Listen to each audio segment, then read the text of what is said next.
Hi everyone, welcome back to our channel, and today we have, you can already guess it, an exciting video for you all that how to create this beautiful watercolor painting. So I won't take much of your time and let's get started. To start with today's tutorial, what we will do, we will initially just tape the paper on all four sides, keeping a really thin margin.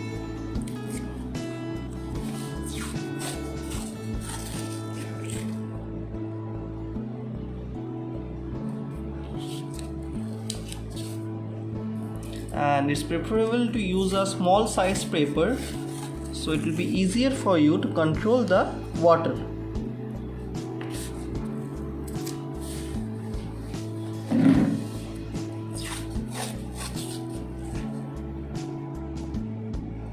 Just like this, keeping a small margin on all four sides.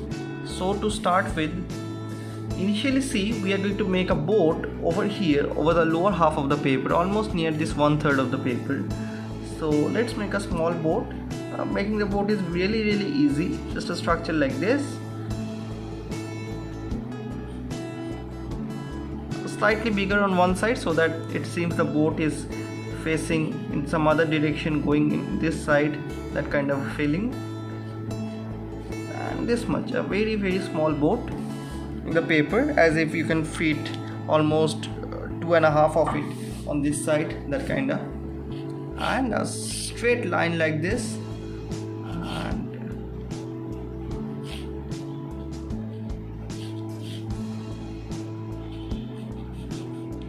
like this.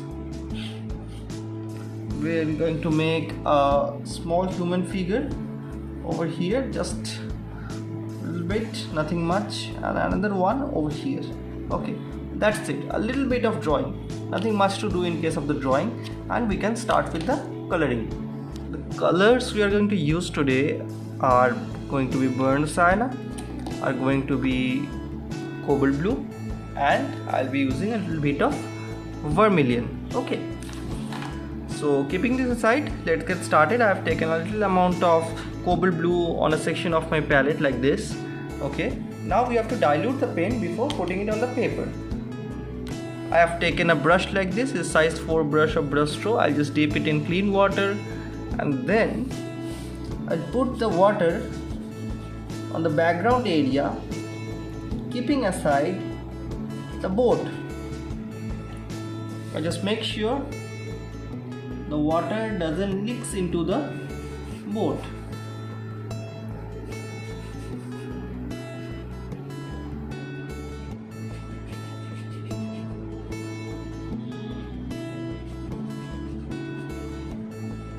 I'll just cover up the whole area of the paper. Just make sure the water doesn't get into the boat. Nicely distribute the water over the whole area like this. Then just dilute your paint nicely in this manner, diluted paint. Okay, with this diluted paint we are going to put it over here. See, it is automatically spreading out. We are not putting much effort for that. Like this. Make sure it doesn't gets into the area of the boat.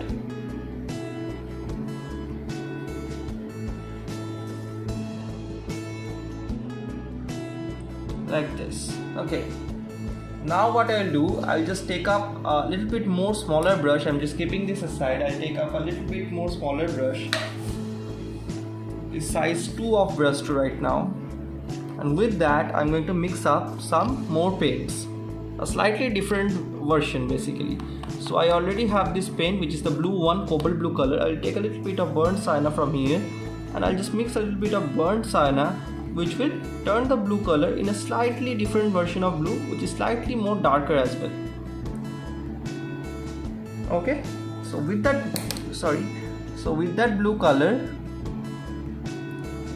we'll just go for these areas like this. You can see a slightly depth is coming off in the center areas like that. Okay,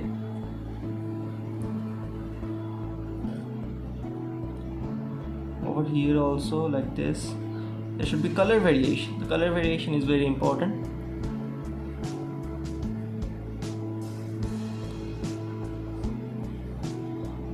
Like this.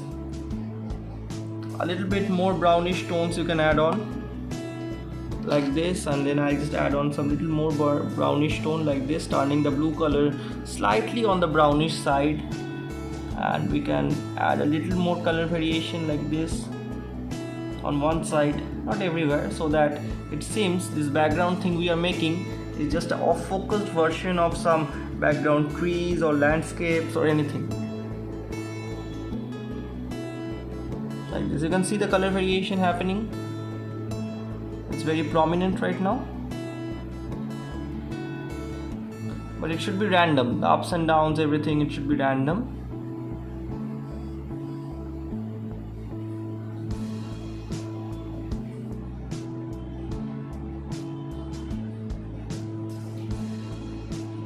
Like this. Okay, the upper half looks fine. I'll just, with a little bit of blue color, I'll just extend it slightly towards the upper half so that the boat can get a little bit of contrast with the background, just like this. Maybe a little bit on this side as well. So for example, it might happen like over this case the upper half has slightly dried off, so you can just add a little bit of water with the help of your brush so that it doesn't look rigid. The paint should blend in well like this. Now we will have to wait for some time so that the background gets completely dried off. Okay, you have to just wait for a little bit of time, or you might use a hair dryer to just fasten up the process. I'm just adding a little bit of tones over here so that, like I said, it can create a contrast with the boat, because the boat is white. If the background is not slightly dark, it won't create a nice contrast. So that's why I just added a little bit of depth over here and there.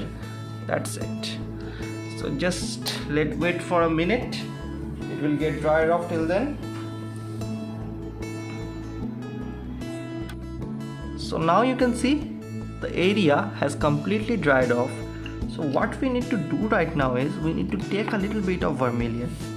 A little bit of vermilion and cobalt blue will mix up and make a really dark color, which is very similar to purple but a quite dark version of purple. Vermilion color, take it here, not too much watery.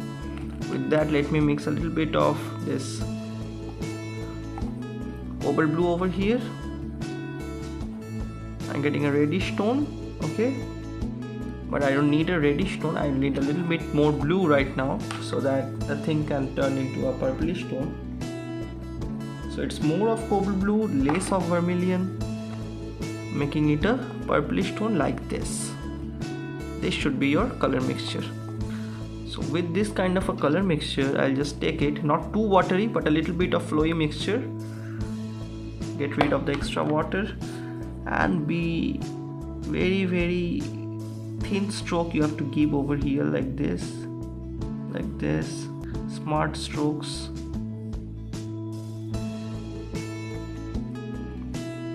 Okay, like this, a separator like this, another one like this. Okay, now keep this brush aside, take another small size brush, and now you already have the vermilion paint ready. Take a very light version of this vermilion paint, very light, like this, watery kind of a vermilion paint. Go for this side like this.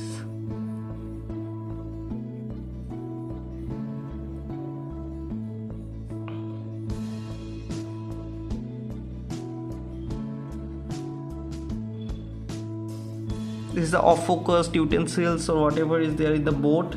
A little bit of essence is being put in with the help of this vermilion color tone. And since red and blue are opposite on the color wheel, so they are creating a great contrast.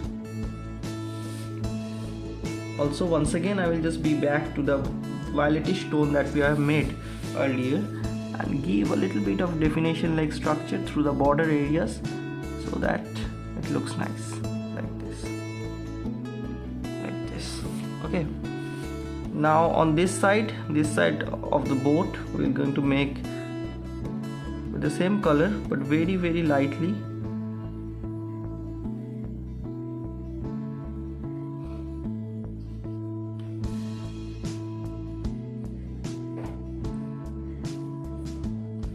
Like this, because I am assuming the light is falling from this side, so over here as well, only on one side I'll just put the shadow.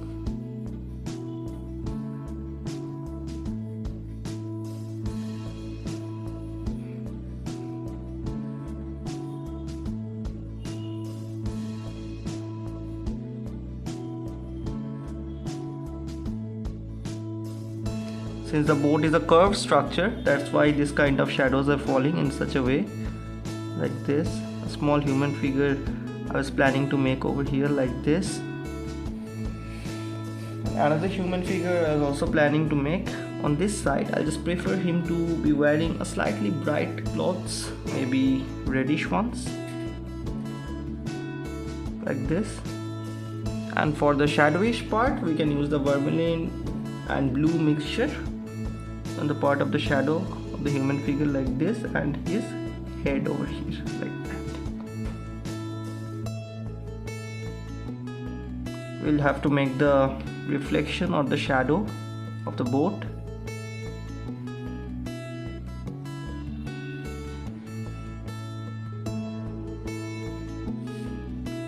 Like this. So in case of shadows of the boat, never keep them rigid. Make such strokes and with the help of some water dilute them like this. It will give you a very natural kind of a reflection like this. Similarly on this side also, I just give a reflection. This person is wearing red, so a little bit of reddish kind of a reflection would be preferable over here. If you wish, you can make it a slightly different kind of red, little bit, but not much. This line will also cast its shadow. We have to keep in mind. So that thing we have to do. This is the boat ending portion, and then we will start off with this shadow like this. Like I said, we won't keep it rigid. We'll just mix up some portions with some water, like this and like this. Mix it up with some water. That give you a very natural kind of a tone, like this. You see, the reflection in the water is looking so natural. Just a thing to keep in mind, the area which is closest to the object has the darkest kind of a shadow. So keeping that in mind, what we need to do is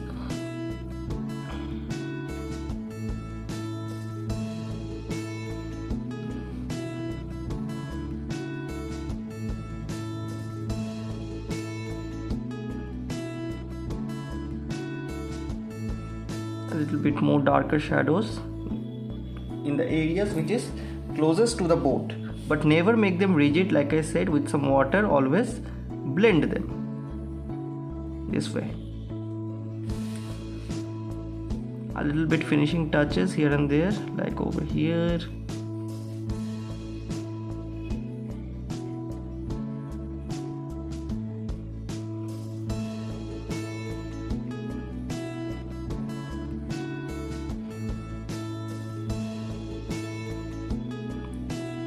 Little bit definition and light and shadows. Now this thing has been finished, but one thing I'll just show you is one thing. Okay, I'll just add a little bit of more bluish tones here and there, a little bit, so that the shadow reflection looks a little bit of more natural. Then I'll just show you one very easy thing that you can do always in such paintings where you have boards, which will just make your painting more intensified. It will look really good. What I will do, always use opposite color tones on the color wheel. So if you have blue in the background, always take reddish tone. So I'll just, with a dry brush almost, I'll take a little bit of the dry color, little bit of dry version of this vermilion, and over there with a very smart stroke I will give a small flag, and that's it, nothing more to do over here.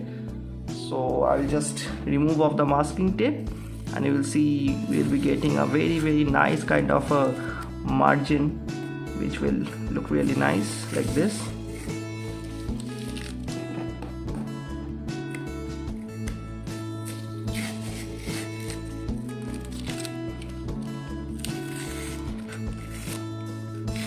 And here we have our easy kind of a painting ready. Give it a try and let me know if you like the tutorial in the comment section, and don't forget to subscribe to our channel. Thank you.